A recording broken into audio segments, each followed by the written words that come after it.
Good morning વિદ્યાર્થી મિત્રો. આજે 7મો દિવસ છે. આપણે કેમિકલ કાઇનેટિકની વાતો કરતા હતા.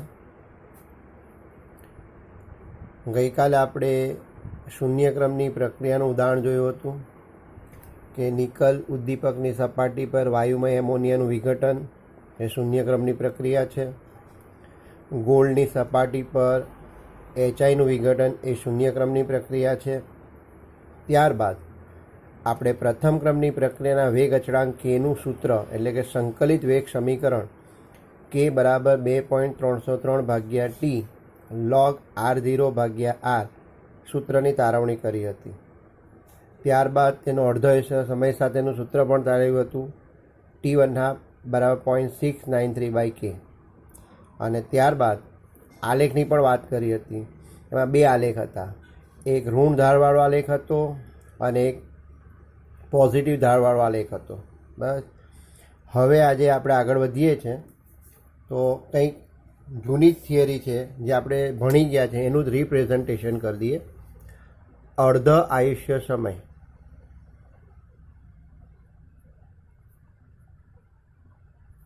એટલે T1/2.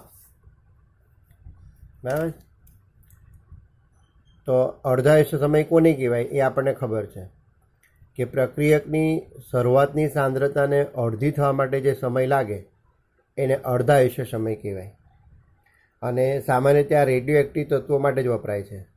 અને મિત્રો આ ટૉપિક ફરી પાછું તમને ફિઝિક્સમાં પણ કામ લાગશે. ફિઝિક્સમાં પણ આવે છે આવું, ત્યાં તમારે ખાસ કાળજી રાખવી. બીજું આપણે એવું કહીને આવ્યા છે તમામ રેડિયો એક્ટિવ પ્રક્રિયા પ્રથમ ક્રમની છે. તો હવે પ્રક્રિયાનો ક્રમ નક્કી કરવા માટે પણ આ અર્ધાયુષ્ય સમય પદ્ધતિ ખૂબ અનુકૂળ છે. આપણા અભ્યાસક્રમમાં પ્રક્રિયા ક્રમ નક્કી કરવાની કઈ પદ્ધતિ છે એનો કોઈ ઉલ્લેખ નથી, પણ અર્ધાયુષ્ય સમયની આપણે વાત કરવી જરૂરી છે. તો પ્રક્રિયા ક્રમ નક્કી કરવાની ઘણી બધી પદ્ધતિ છે. એ બધી પદ્ધતિમાં અર્ધાયુષ્ય સમય પદ્ધતિ ખૂબ જ સહેલી અને અનુકૂળ પડે એવી પદ્ધતિ છે. એટલે એની મદદથી પ્રક્રિયાનો ક્રમ શોધી શકાય. આપણે સૌથી પહેલાં તો શૂન્યક્રમની પ્રક્રિયાની વાત કરીએ. તો શૂન્યક્રમની પ્રક્રિયા માટે આપણને T1/2નું સૂત્ર ખબર છે. T1/2 બરાબર R0 ભાગ્યા 2k. બરાબર છે, R0 ભાગ્યા 2k. એટલે કે અડધા આયુષ્ય સમય અને શરૂઆતની સાંદ્રતા વચ્ચે જો સપ્રમાણનો સંબંધ હોય તો એ પ્રક્રિયા શૂન્યક્રમની છે એવું કહી શકાય. ક્લિયર? આ એક સંબંધ આવ્યો. નંબર 2, પ્રથમ ક્રમની પ્રક્રિયાની વાત કરીએ. પ્રથમ ક્રમની પ્રક્રિયા તો એના માટે પણ અર્ધાયુષ્ય સમયનું સૂત્ર ખબર છે. T1/2 બરાબર 0.693/k. એનો મતલબ કે જ્યારે અર્ધાયુષ્ય સમય શરૂઆતની સાંદ્રતાથી સ્વતંત્ર હોય એટલે પ્રક્રિયા પ્રથમ ક્રમની હોય. એટલે કે T1/2 એટલે અર્ધાયુષ્ય સમય એ શરૂઆતની સાંદ્રતાથી સ્વતંત્ર હોય તો તે પ્રક્રિયા પ્રથમ ક્રમની પ્રક્રિયા છે એવું કહી શકાય. અને આપણા અભ્યાસક્રમમાં તો આ જ છે. પણ હવે માનો કે તમને દ્વિતીય ક્રમની પ્રક્રિયા પૂછી હોત, માનો કે તૃતીય ક્રમની પ્રક્રિયા પૂછી શકે, માનો કે તમને n ક્રમની પ્રક્રિયા પૂછી હોત તો તેના માટે મિત્રો આપણે એક જ સૂત્ર યાદ રાખવાનું છે. T1/2 ચલે છે 1/R0⁻n-1. આ સૂત્ર જે છે એ n ક્રમની પ્રક્રિયા માટે છે. n ક્રમની પ્રક્રિયા માટે છે. ઓકે. હવે તમારે આમાં કિંમત મૂકવું હોય તો મૂકો. જો એ n બરાબર 0 મૂકો, n બરાબર 0 મૂકો તો શું થાય? T1/2 ચલે છે 1/R0⁻1. સાદરૂપ આપો એટલે શું થઈ જાય? T1/2 ચલે છે R0. તો જોઈ લો, તમે n બરાબર 0 લીધો એનો મતલબ પ્રક્રિયા શૂન્ય ક્રમની છે. તો અડધા સમય અને શરૂઆતની સાંદ્રતા સપ્રમાણનો સંબંધ જાયરું આવી ગયો. ઓકે. હવે n બરાબર 1 મૂકો બરાબર છે.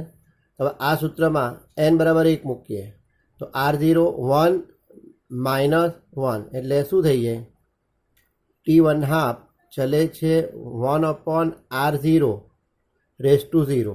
કોઈ પણ સંખ્યાનો ઘાત 0 હોય તો એનો મૂલ્ય કેટલું આવે, 1. એટલે t1 હાફ ચલે છે અહીંયા કંઈ નહીં એટલે સ્વતંત્ર થઈ ગયું આરથી. તો જોઈ લો પ્રથમ ક્રમની પ્રક્રિયા તો અહીંયા આપણે કહું જ છે. ખ્યાલ આવે છે, ખબર પડે છે. તો હવે આવું જ આગળ આપણે વધીએ. માનો કે દ્વિતીય ક્રમની પ્રક્રિયા પૂછી હોત તો દ્વિતીય ક્રમની પ્રક્રિયા માટે તો n બરાબર શું લેવાનું, 2. તો આપણું સૂત્ર શું હતું, t1 હાફ ચલે છે r0 raise to n minus 1. તો n બરાબર 2 લઈ લો એટલે t1 હાફ ચલે છે 1/r0. અહીં 2 મૂકો, 2 માઇનસ 1 તો સૂત્ર શું આવ્યું, t1 હાફ ચલે છે 1/r0. એટલે હવે જો તમને એવું ખબર પડે કે અર્ધાયુષ્ય સમય અને શરૂઆતની સાંદ્રતા વચ્ચે વ્યસ્તનો સંબંધ છે તો એનો મતલબ આ પ્રક્રિયા દ્વિતીય ક્રમની છે. બસ આ રીતે તમારે આગળ વધવાનું. હવે ચોથો શક્યતા જોઈ લે, તૃતીય ક્રમની પ્રક્રિયા. તૃતીય ક્રમની પ્રક્રિયા તો હવે અહીંયા n બરાબર 3 મૂકો તો 3 માઇનસ 1 એટલે 2 થાય. એટલે તૃતીય ક્રમની પ્રક્રિયા શું થાય, t1 હાફ ચલે છે 1/r0 રેસ ટુ 2. અને એટલા માટે મેં કહ્યું કે આ n ક્રમની પ્રક્રિયા માટે છે. હવે આપણને ઘણીવાર એક્ઝામમાં એવું પણ પૂછાયું છે કે n-1 ક્રમની પ્રક્રિયા માટે t1 હાફનું સૂત્ર તારવું. તો મિત્રો આ જે તમને સૂત્ર યાદ રાખવા કહું ને એ શાના માટે છે, n ક્રમની પ્રક્રિયા માટે છે, જેના ઉપરથી બધા સંબંધ આપણને મળે છે. હવે આપણને પૂછ્યું છે n-1 એટલે nની જગ્યા પર શું લેવું પડશે, n માઇનસ. એટલે હું મૂકું છું t1 હાફ ચલે છે 1/r0. એની જગ્યા પર શું લેવાનું છે, n-1. કારણ કે આ જે સૂત્ર આપણે યાદ રાખીએ છીએ કોના માટે છે, n ક્રમની પ્રક્રિયા માટે. અને આપણને પૂછ્યું છે n-1 ક્રમની પ્રક્રિયા માટે. તો હવે આપણે એ મૂકીશું n-1 -1. એની જગ્યા પર n-1. હવે આપણે સાદરું આપવું પડે તો t1 હાફ ચલે છે 1/r0.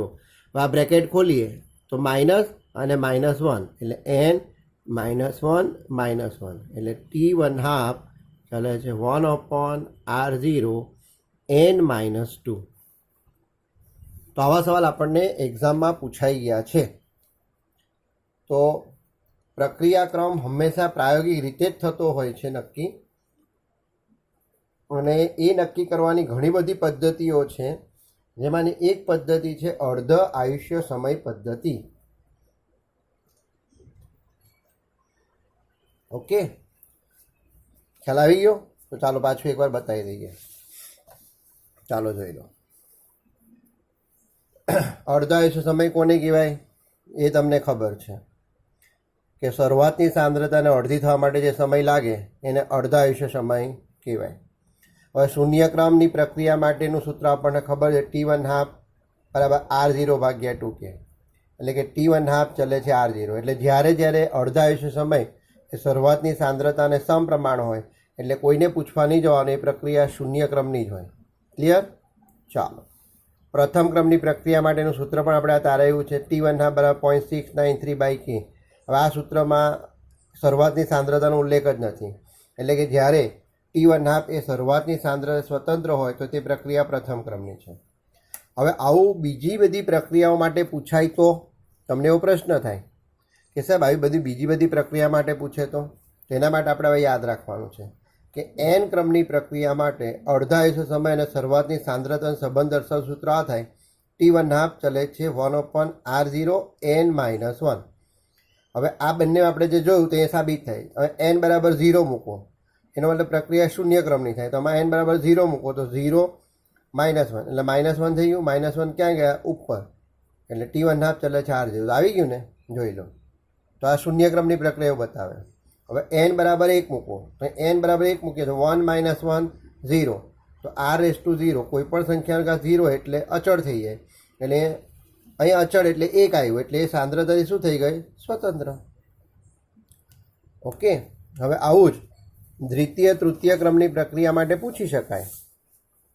તો દ્વિતીય ક્રમની પ્રક્રિયા માટે કહીએ તો n બરાબર 2 લઈ લો.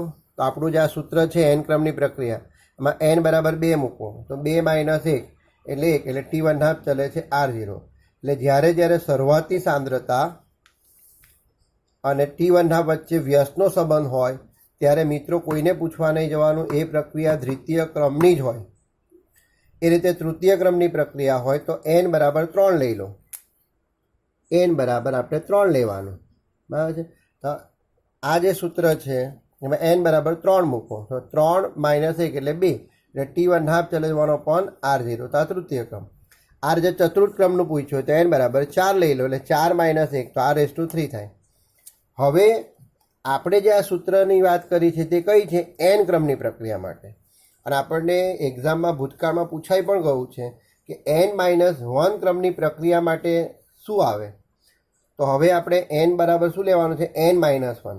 તો n બરાબર આપણે n-1 લઈએ, પછી સાદરૂપ આપીએ, બ્રેકેટ ખોલીએ તો -1 - 1 -2, એટલે T1/2 ચલે છે 1/R0 n-2.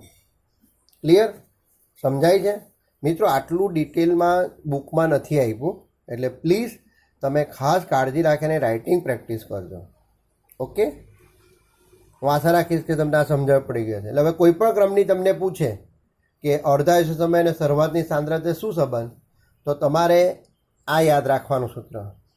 શૂન્ય ક્રમ કહે તો 0 મૂકવાનું, પ્રથમ કહે તો 1, દ્વિતીય કહે તો 2, તૃતીય કહે તો 3, ચતુર્થ કહે તો 5. બરાબર. આ રીતે જે કંઈ બી ક્રમની કહેતી હોય તો આપણે મૂકવાનું. પણ આ કયું સૂત્ર છે? n ક્રમની પ્રક્રિયા માટે. પણ n-1 માટે કહીએ તો પછી તમારે અહીંયા nની જગ્યા પર n-1 મૂકીને કામ કરવાનું રહેશે. ઓકે, ચાલો હવે આપણે આગળ વધીએ. તો આજે સૌથી અગત્યનું એક નવો ટોપિક એડ થયેલો છે, અત્યાર સુધી ન હતો બુકમાં, કે વાયુરૂપ પ્રણાલીવાળી કોઈ પ્રક્રિયા હોય તો એના માટે વેગ અચળાંક કેનું સૂત્ર શું આવે.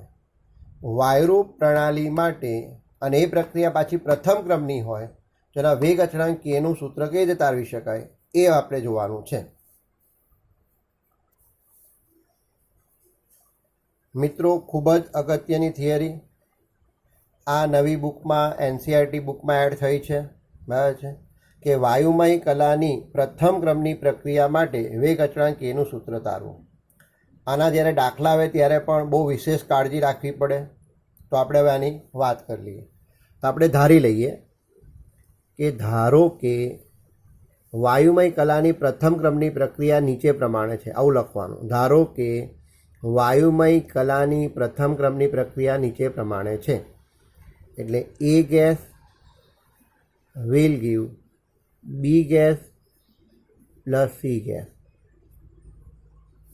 ઓકે, ખ્યાલ આવી ગયો? હવે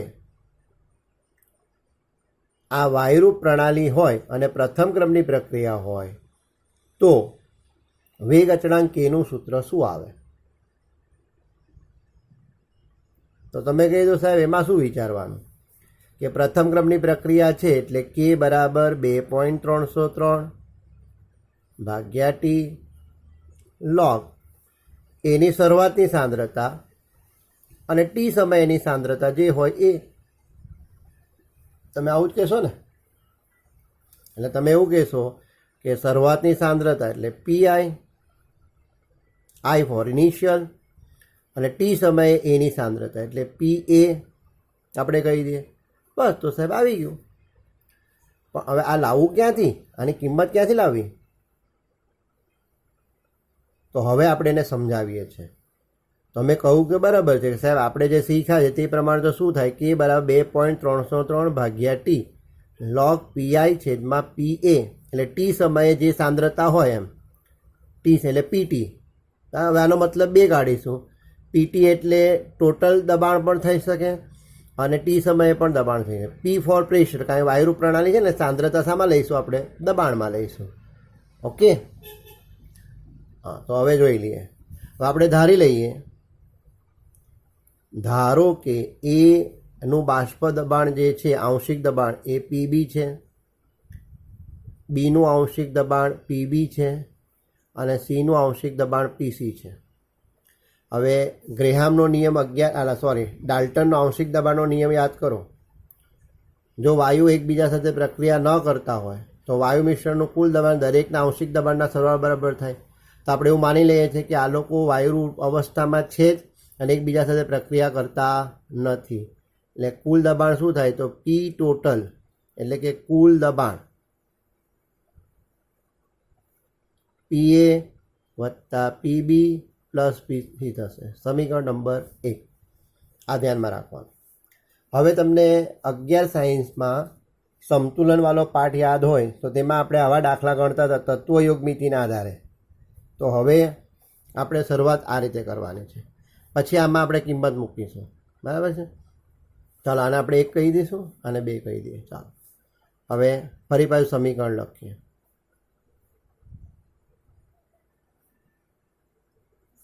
હવે તમને ખબર જ છે કે જ્યારે આપણે કોઈ પણ પ્રક્રિયા ચાલુ કરીએ તો શરૂઆતમાં તો શું હોય? પ્રક્રિયક જ હોય, નિપજ હોય નહીં. બીજું અહીં ઘટકો કઈ અવસ્થામાં છે? વાયુ અવસ્થામાં છે. એટલે સાંદ્રતા તરીકે આપણે શું લઈશું? દબાણને. તો અહીંયા આવશે શરૂઆતનું દબાણ એટલે આવશે પીઆઈ. નિપજ તો હોય નહીં એટલે ડેશ. હવે આપણે એવું માની લઈએ છીએ કે ધારો કે ટી સમયે પ્રક્રિયક એના દબાણમાં એક્સ જેટલો ઘટાડો થયો. હું અહીં નીચે લખી દઉં છું. બરાબર છે? આમ તો ઉપર ન લખો તો બી ચાલે, આ સમજવાની વસ્તુ છે. તો આપણે એવું માની લઈએ છીએ કે ધારો કે ટી સમયે એના દબાણમાં એક્સ બાર જેટલો ઘટાડો થયો અથવા એક્સ વાતાવરણ જેટલો ઘટાડો થયો. એનો મતલબ કે હવે પ્રક્રિયક વપરાય એટલે નિપજ બની. તો સમતુલને દબાણ શું થાય? તો પીઆઈ માઇનસ એક્સ, કારણ કે પ્રક્રિયક વપરાય છે એટલે ઘટશે અને નિપજ બને છે એટલે એ વધવાની એટલે એક્સ અને એક્સ. હવે કુલ દબાણ એટલે શું? તો આપણે પહેલાં જ કહીને કુલ દબાણ એટલે પીએ વત્તા પીબી વત્તા પીસી. એટલે કે આ લોકનું આંશિક દબાણ સમતુલને ગણીએ તો પીએ પીબી અને પીસી હોય તો પી ટોટલ બરાબર પીએ વત્તા પીબી વત્તા પીસી. એટલે કે આ કિંમત મૂકીએ તો પીઆઈ માઇનસ એક્સ, પીબી એટલે પાછું એનું સૂત્ર એક્સ અને પીસીનો આંશિક દબાણ પણ x. PI minus x plus x plus minus cancel એટલે પીટી બરાબર પીઆઈ માઇનસ એક્સ.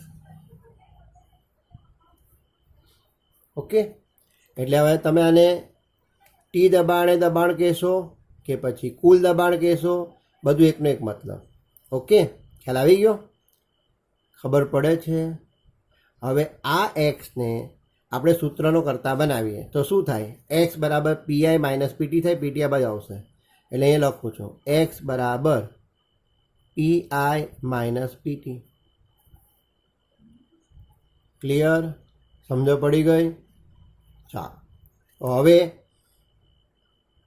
હવે શું? તો હવે આ એનું સમતુલન આંશિક દબાણ કેટલું છે? પી એ. તો પી એ બરાબર શું છે? તો પી એ બરાબર PI minus x.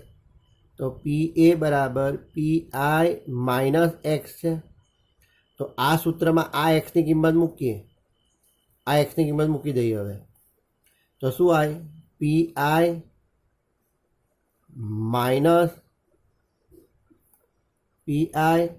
Minus PT. મિત્રો જરાક જોજો, અહીં જરાક ભૂલ થઈ ગઈ છે. આ પ્લસ માઇનસ કેન્સલ એટલે પીઆઈ પ્લસ એક્સ થાય અહીંયા. ઓકે, તો એક્સને સૂત્રનો કરતા બનાવીએ તો પીટી અહીં એક્સ બરાબર શું થશે? પીટી માઇનસ પીઆઈ થશે. હવે આ એક્સની કિંમત આપણે એ મૂકીએ બ્રેકેટમાં તો પીટી માઇનસ પીઆઈ છે. જોજો અહીં કાળજી રાખજો. એક્સની કિંમત શું છે? PT minus PI. આ પ્લસ માઇનસ કેન્સલ હતું એટલે પીટી બરાબર પીઆઈ પ્લસ એક્સ થયું. ઓકે, તો હવે આ એક્સની કિંમત મૂકીએ પીટી માઇનસ પી. હવે ક્લોઝ બ્રેકેટને ખોલી દઈએ તો શું થાય? PI minus PT minus minus plus એટલે પીઆઈ. તો પીઆઈ 1 અને 2 એટલે 2 પીઆઈ માઇનસ પીટી. તો હવે આ પી એ, તો સમતુલને એનું આંશિક દબાણ પી એ હોય બરાબર. તો હવે આપણી પાસે કિંમત આવી ગઈ. તો હવે આપણે આમાં કિંમત મૂકી દઈએ તો હવે આવું છેલ્લે આપણું સૂત્ર આવું આવશે. જગ્યા નથી એટલે અહીંયા બતાવી દઉં છું. કે બરાબર 2.303 ભાગ્યા ટી લોગ પીઆઈ એટલે શરૂઆતનું દબાણ. તો આપણે જ્યારે પાત્રમાં વાયુ એને ભર્યો છે ત્યારે તેનું દબાણ ખબર જ હોય. છેદમાં હવે આ પી એ એટલે ટી સમયે એનું આંશિક દબાણ બરાબર છે. તો એનું આંશિક દબાણ શું આવ્યું? 2 PI minus PT. 2 PI minus PT. તો આ તમારું સૂત્ર થઈ ગયું. એટલે પીઆઈ એટલે આંશિક દબાણ અને પીટી એટલે કુલ દબાણ. તો ખાસ કાળજી લેવી. એકવાર ધ્યાનથી જોઈ લો, પાછું સમજાવું છું.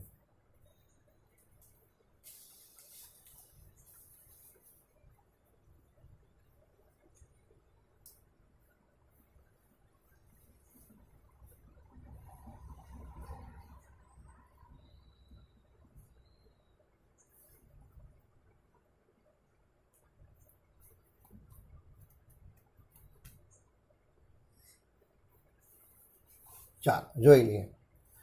તો મોસ્ટ આઈએમપી છે આપણી નવી બુકમાં પહેલી વાર આ થિયરી એડ થઈ છે. તો આ થિયરી આમ તો કોઈ પૂછતું નથી પણ મોસ્ટ આઈએમપી થિયરી છે અને આના દાખલા પણ ખૂબ જ અગત્યના છે. જોઈ લઈએ. વાયુમય કલાની પ્રથમ ક્રમની પ્રક્રિયા માટે વેગ અચળાંક કેનું સૂત્ર તારવો. તો ધારો કે પ્રથમ ક્રમની વાયુરૂપ પ્રક્રિયા આ છે. હવે આ પ્રક્રિયાનું વેગ અચળાંક કેનું સૂત્ર શું થાય? તો પ્રથમ ક્રમની પ્રક્રિયા છે એટલે કે બરાબર 2.303 ભાગ્યા ટી લોગ. હવે વાયુરૂપ પ્રણાલી છે એટલે સાંદ્રતા શામાં લેવાશે? દબાણમાં. એટલે અહીંયા આવશે પીઆઈ. આપણે R0 લખતા હતા એટલે R0 શરૂઆતની સાંદ્રતા, તેમાં અહીં લખાશે પીઆઈ એટલે શરૂઆતનું દબાણ છેદમાં ટી દબાણ. એટલે આપણે ત્યાં લખતા હતા આરટી એટલે ટી સમયે સાંદ્રતા. તેમાં હવે ટી સમયે એનું દબાણ કેટલું? તો પી એ. આ પી એ છે. કાળજી રાખજો. તો આ સમીકરણ તમારું છે. હવે શું તમારી પાસે આ પી એ એટલે શું કિંમત છે? તો પી એ એટલે શું? તો ટી સમયે એનું દબાણ છે. તો આ નથી. અને આ પી એની કિંમત મેળવવા માટે હવે આપણે આગળ વધીએ. હવે આપણે ધારી લઈએ. ધારો કે ટી સમયે એનું આંશિક દબાણ પી એ છે, બીનું આંશિક દબાણ પીબી છે, સીનું આંશિક દબાણ પીસી છે. એટલે કે ટી સમયે કુલ દબાણ શું થાય? તો પીટી બરાબર પીએ વત્તા પીબી પ્લસ પીસી. આટલું સમજ પડી ગઈ? ઓકે. હવે ફરી પાછું આપણે સમીકરણ લખીએ અને 11 સાયન્સમાં આપણે તત્વયોગ મિતિના આધારે જે સમતુલનના દાખલા ગણતા હતા તેની વાત કરીએ. તો એ will give B plus C. તો શરૂઆતમાં તો પ્રક્રિયક જ હોય, નિપત તો હોય નહીં. એટલે શરૂઆતનું દબાણ પીઆઈ એટલે આપણે ધારી લઈએ કે ભાઈ એનું શરૂઆતનું દબાણ કેટલું છે? પીઆઈ. હવે નિપત તો હોય નહીં એટલે ડેશ. હવે બીજું એવું માની લઈએ કે ટી સમયે પ્રક્રિયક એના દબાણમાં એક્સ બાર જેટલો ઘટાડો થયો. તો પ્રક્રિયક અને નિપજ વચ્ચે કેવો સંબંધ છે? 1:1નો. તો આમાં જેટલો ઘટાડો થાય એટલો આમાં વધારો થાય. એટલે તમે જોઈ લો સમતુલને એટલે કે સમતુલન ન કહેવું હોય તો તમે ટી સમયે કહી શકો.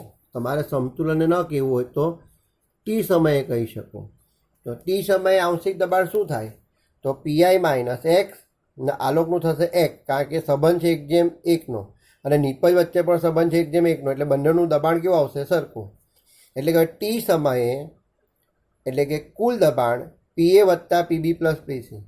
યાદ કરો ડાલ્ટનનો આંશિક દબાણનો નિયમ કે જો વાયુ મિશ્રણમાં વાયુ એકબીજા સાથે પ્રક્રિયા કરતા ન હોય તો વાયુ મિશ્રણનું કુલ દબાણ એ દરેક વાયુના આંશિક દબાણના સરવાળા બરાબર થાય. એટલે ડાલ્ટનના આંશિક દબાણના નિયમનો ઉપયોગ કર્યો છે આપણે.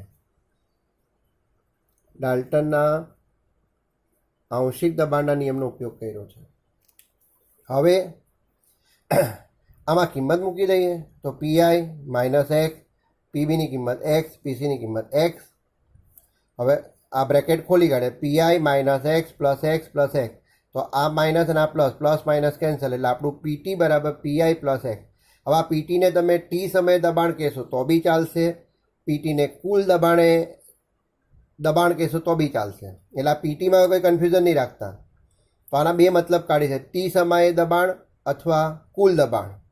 ઓકે, તો પીટી બરાબર પીઆઈ પ્લસ એક્સ. એટલે હવે એક્સને સૂત્રનો કરતાં બનાવો તો પીઆઈ ક્યાં આવશે? આ બાજુ. એટલે એક્સ બરાબર પીટી માઇનસ પીઆઈ. આ ખાસ ધ્યાન રાખજો, અહીં આપણે એકવાર ભૂલ કરી હતી, આ કાળજી રાખજો. તો એક્સને સૂત્રનો કરતાં બનાવીએ તો એક્સ અહીં રહેશે, પીઆઈ પેલી બાજુ, પીટી માઇનસ પીઆઈ. હવે આપણું પીએ શું છે? તો પીએ પીઆઈ માઇનસ એક્સ છે. હવે આ એક્સની કિંમત આપણે અહીંયા મૂકી દઈએ તો પીટી માઇનસ પીઆઈ છે. માઇનસ આ બ્રેકેટ ખોલી કાઢી તો minus PT minus minus plus PI, PI PI plus 2 થઈ ગયા, એટલે 2 પીઆઈ માઇનસ પીટી. એટલે આપણા પી એની કિંમત આટલી આવી. હવે આ કિંમતને આપણે સમીકરણ 1માં મૂકી દઈએ, જે તમને મૂકીને બતાવી જ છે. કે બરાબર 2.303 ભાગ્યા ટી લોગ પીઆઈ, અને પીએની કિંમત આવી ગઈ 2 પીઆઈ માઇનસ પીટી. એટલે શરૂઆતનું દબાણ હોય અને તમારી પાસે કુલ દબાણ અથવા ટી તાપમાને દબાણ હોય, ટી સમયે દબાણ હોય તો તમારું સૂત્ર આવી ગયું. એટલે આ પીટીનો મતલબ બે સમજવાનો, બરાબર છે. કુલ દબાણ સમજો તો પણ ચાલશે અને ટી સમયે દબાણ સમજશો તો પણ ચાલશે. એટલે જ્યારે આપણે દાખલા ગણીશું ત્યારે તમને શરૂઆતનું દબાણ આપ્યું હશે અથવા કુલ દબાણ આપ્યું હશે, અથવા તમને ટી સમયે દબાણ કીધું હોય તેનો મતલબ આ જ થાય. હવે આ જ વસ્તુ આપણે પાવર પોઈન્ટ પર એકવાર જોઈ લઈએ પાછી. ઓકે, પાવર પોઈન્ટ પર આપણે એકવાર જોઈ લઈએ. તો પહેલું જે તમને અડધા સમયવાળું સમજાવ્યું હતું તે છે. તો અડધા સમય અથવા અર્ધ પ્રક્રિયા સમય પદ્ધતિ સરળ છે. મૂળ સાંદ્રતા અડધી એટલે R0/2, એને અડધાયુષ્ય સમય કહેવાય. શૂન્ય ક્રમની પ્રક્રિયા માટે T1 હાફ ચાલે છે R0. પ્રથમ ક્રમની પ્રક્રિયા T1 હાફ મૂળ સાંદ્રતા અચળ હોય. દ્વિતીય ક્રમ માટે T1 હાફ. આ બધું યાદ રાખવું, એના કરતાં બેટર આપણે આ યાદ રાખવું કે n ક્રમની પ્રક્રિયા માટે T1 હાફ ચાલે છે 1/R0 n-1.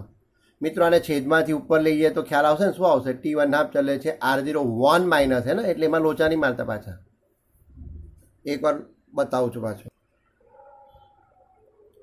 T1 હાફ ચલે છે R0 n-1. હવે આપણે અંશમાંથી છેદમાં આવે તો -n-1, એટલે T1 હાફ ચલે છે 1 - n પણ લખાય ને, તો આ બંનેમાં કોઈ ફરક નથી. લખવાની રીતમાં ફરક છે. T1 હાફ ચલે છે R0 1 - n, અને આ બેમાં કોઈ કન્ફ્યુઝન થવું જોઈએ નહીં. ખ્યાલ આવે છે?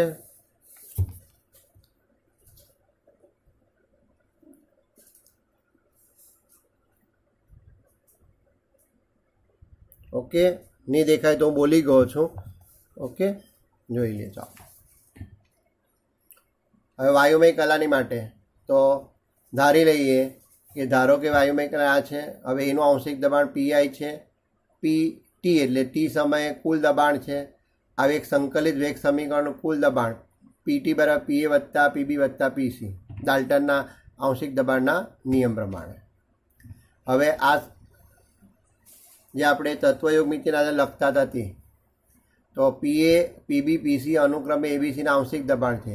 એના દબાણમાં ટી સમય માનો કે એક્સ જેટલો ઘટાડો થાય તો બી અને સીના 1 મોલ વધે.